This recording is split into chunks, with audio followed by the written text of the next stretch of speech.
Hello! అందరికీ నమస్కారం. నేను మీ రమేష్.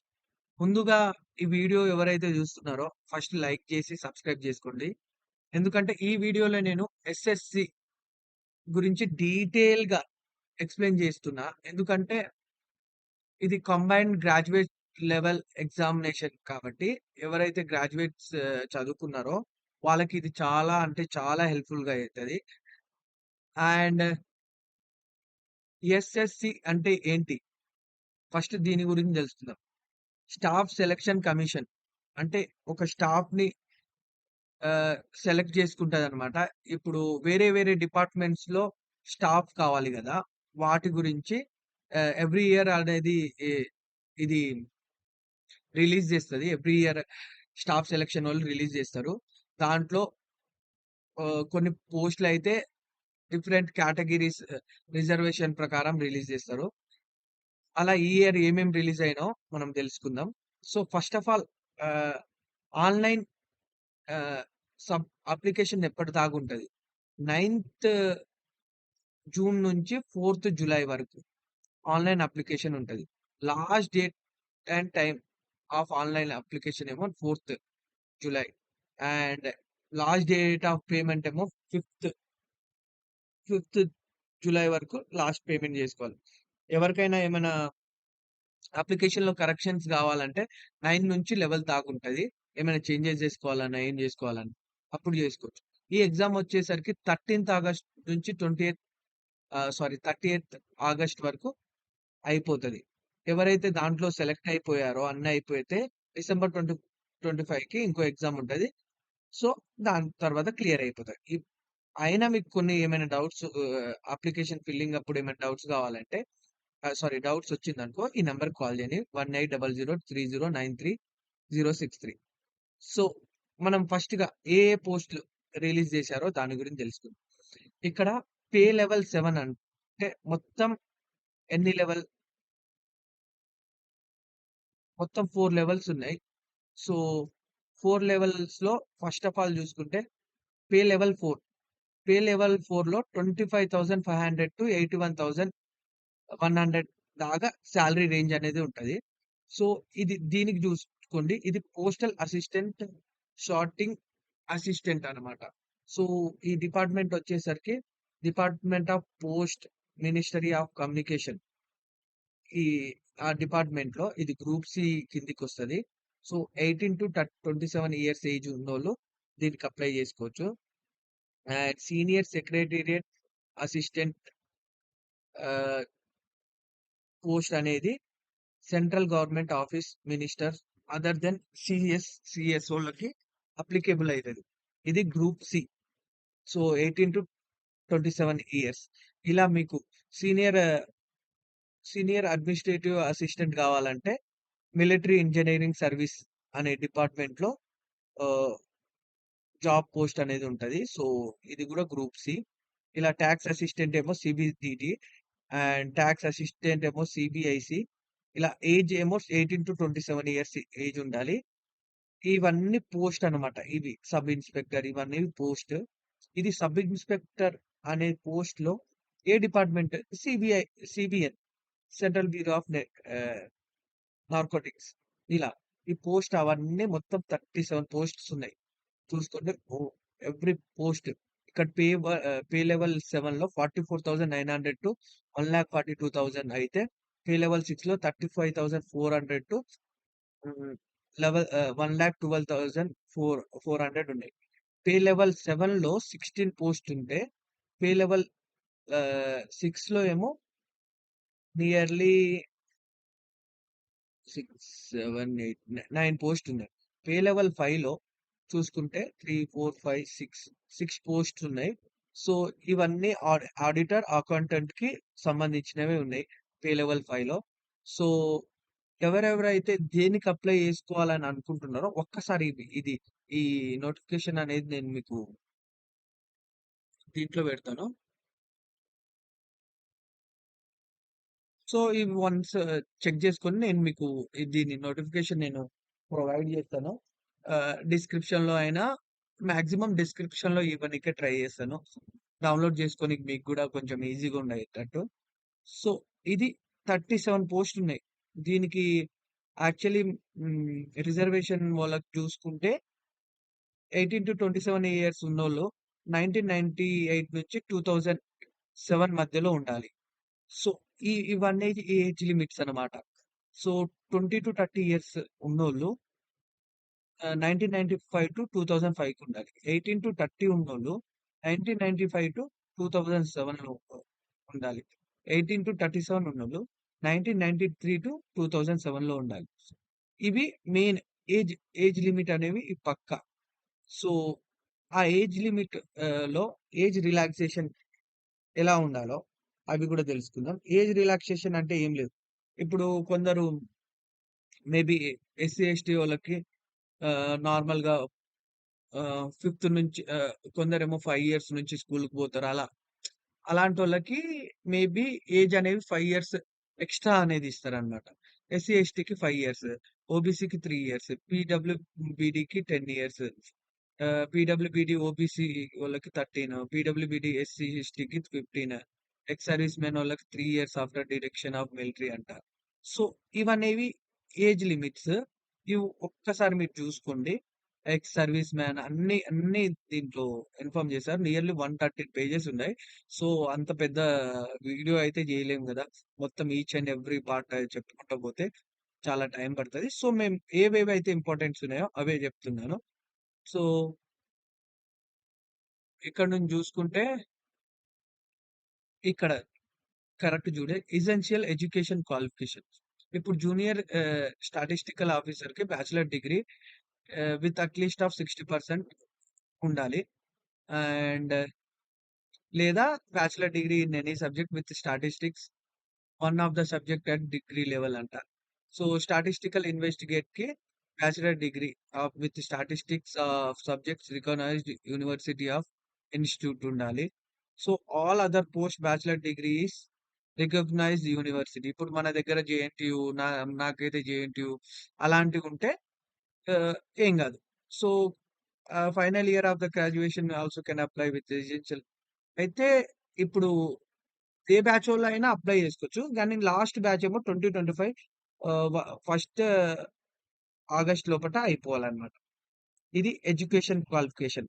ప్రతి ఒక్కళ్ళకి బ్యాచిలర్ డిగ్రీ అనేది ఉండాలి. అది మెయిన్.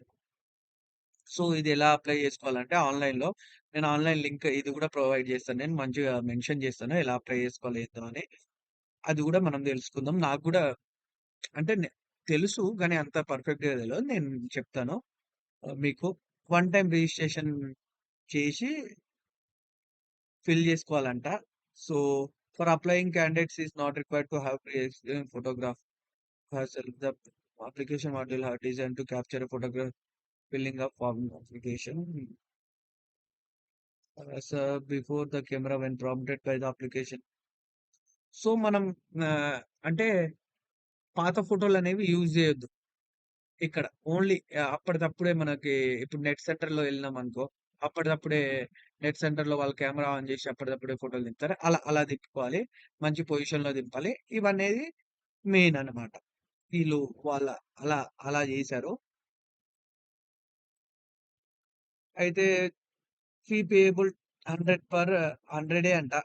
ఇగ క్యాస్ట్ వైస్ ప్రైసెస్ గూడా చూసుకోవచ్చు. అంత ఎక్కువేం లేదు దీనికి. ఎందుకంటే ఇది సెంట్రల్ గాబట్టి అంత ఎక్కువేం అడగరు. సో, రూ. 100 కాబట్టి ఎవరైనా కడతారు. ఇది అయిపోయిన తర్వాత మన హైదరాబాద్‌లో ఎక్కడెక్కడ లొకేషన్స్‌లో మేబీ ఇప్పుడు హైదరాబాద్, ఆంధ్రప్రదేశ్‌లో రెండిట్లో చూసుకుందాం. ఇక్కడ నుంచి సదర్న్ రీజియన్ చీరాల, గుంటూరు, కాకినాడ, కర్నూలు, నెల్లూరు, రాజమండ్రి, తిరుపతి ఈ ప్లేసెస్ అన్నీ హైదరాబాద్, వరంగల్, కరీంనగర్, శ్రీకాకుళం, ఏలూరు, కృష్ణగిరి ఇవి అన్నీ మన సదర్న్ రీజియన్స్‌లో. ఇవి మన మన రీజియన్స్‌లో జాబ్ పోస్ట్ అనేవి ఇక్కడ సెంటర్స్ అనేవి ఇక్కడ పడతాయి. ఇవి ఒకసారి జూసుకోండి మీకు. మళ్ళా మార్క్స్ అనేవి మనం ఏమేం ప్రిపేర్ అవ్వాలి. జనరల్ ఇంటెలిజెన్స్ అండ్ రీజనింగ్ ఏమో 25 క్వెషన్స్ వస్తాయి 50 మార్క్స్. జనరల్ అవేర్‌నెస్ ఏమో 25 క్వెషన్స్ ఉంటాయి 50 మార్క్స్. క్వాంటిటేటివ్ అప్టిట్యూడ్ ఏమో 25 క్వెషన్స్ వస్తాయి 50 మార్క్స్. ఇంగ్లీష్ ఏమో 25 క్వెషన్స్ వస్తాయి 50 మార్క్స్. సో, ఇవి మెయిన్. దీనికి 1 అవర్ ఉంటది. 1 అవర్ అండ్ 20 మినిట్స్. ఎలిజిబుల్ అంట.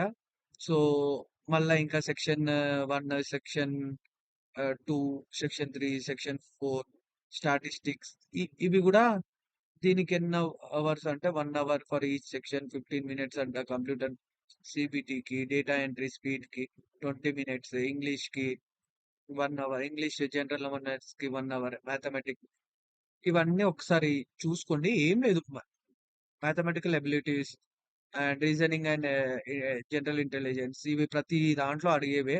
దీనికి మినిమమ్ 180 మార్క్స్ అంటే ఇది 1 hour and 20 minutes for candidates eligible for scribe and paragraph అంట. సో, ఎవరైతే ఎలిజిబుల్ అయితారో దీనికి మార్క్స్ వైస్ కూడా ఉన్నది దీంట్లో. సో, మనం ఏమేం ప్రిపేర్ అవ్వాలో ఇది చూసుకోండి మనం.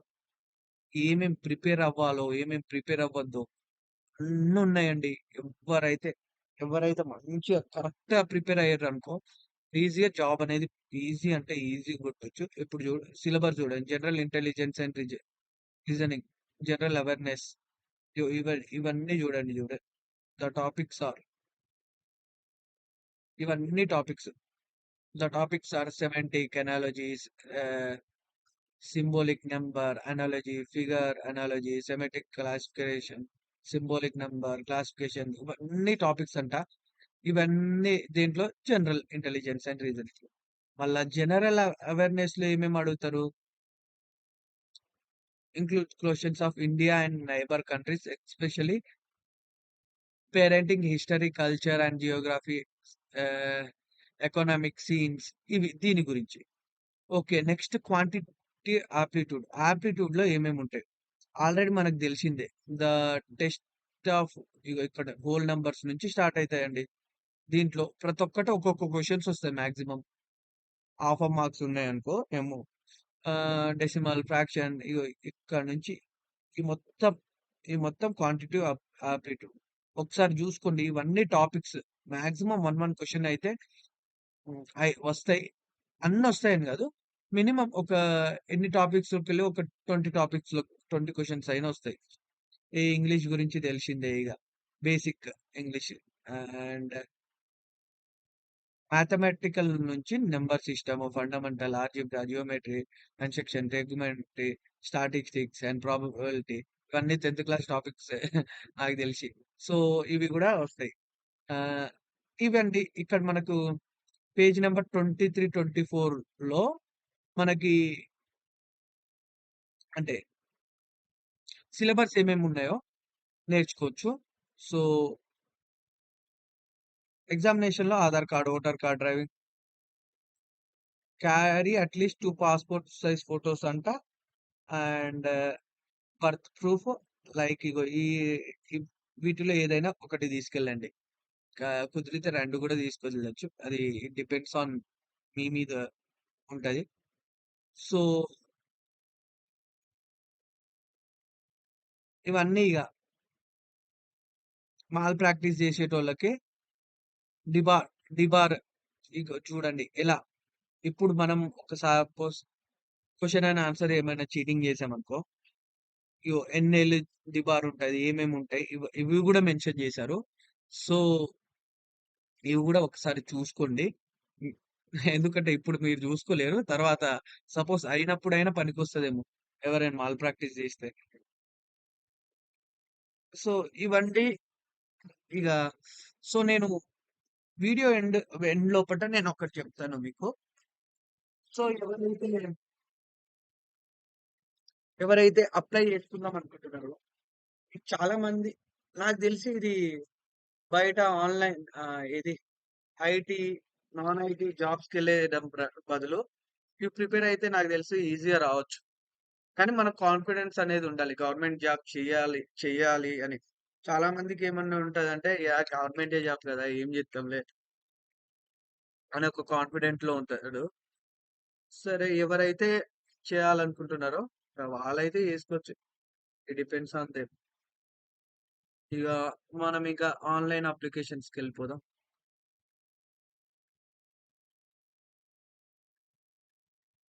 ఒకసారి జూసుకోండి ఇది. వన్ టైమ్ రిజిస్ట్రేషన్ అంట. Candidates name, identification, contact, password create చేసుకోవాలి. ఇక ఏమైనా మన ఎడ్యుకేషన్ బ్యాక్గ్రౌండ్ గురించి ఇచ్చి డిక్లరేషన్ ఇచ్చేయాలి. సో చూసుకోండి. ఇవే ఏం లేదు. మనమే అప్లై చేసుకోవచ్చు. నాకు తెలిసి ఇదైతే ఆధార్ కార్డ్ ఇవన్నీ ఫిల్ చేసి ఓటీపీ వస్తది. ఫోర్ ఫోర్ ఫోర్ సెక్షన్స్ ఉన్నాయండి. డిక్లరేషన్ వచ్చేంత వరకు ఈజీగా అప్లోడ్ చేయొచ్చు. మనం నార్మల్ గా ఒక జాబ్ కి ఎట్లా అప్లై చేస్తామో యాజ్ ఇట్ ఈస్ అట్లే ఉంది. ఈ లింక్ కూడా నేను మీకు ప్రొవైడ్ చేస్తాను. సో ప్లీజ్ ఈ వీడియో నచ్చితే మీ ఫ్రెండ్స్ అందరికి షేర్ చేయండి. అందరికి షేర్ చేసి నాకు ఒక కొంచెం సబ్స్క్రైబర్స్ ని పెంచేలా చేయండి. Thank you.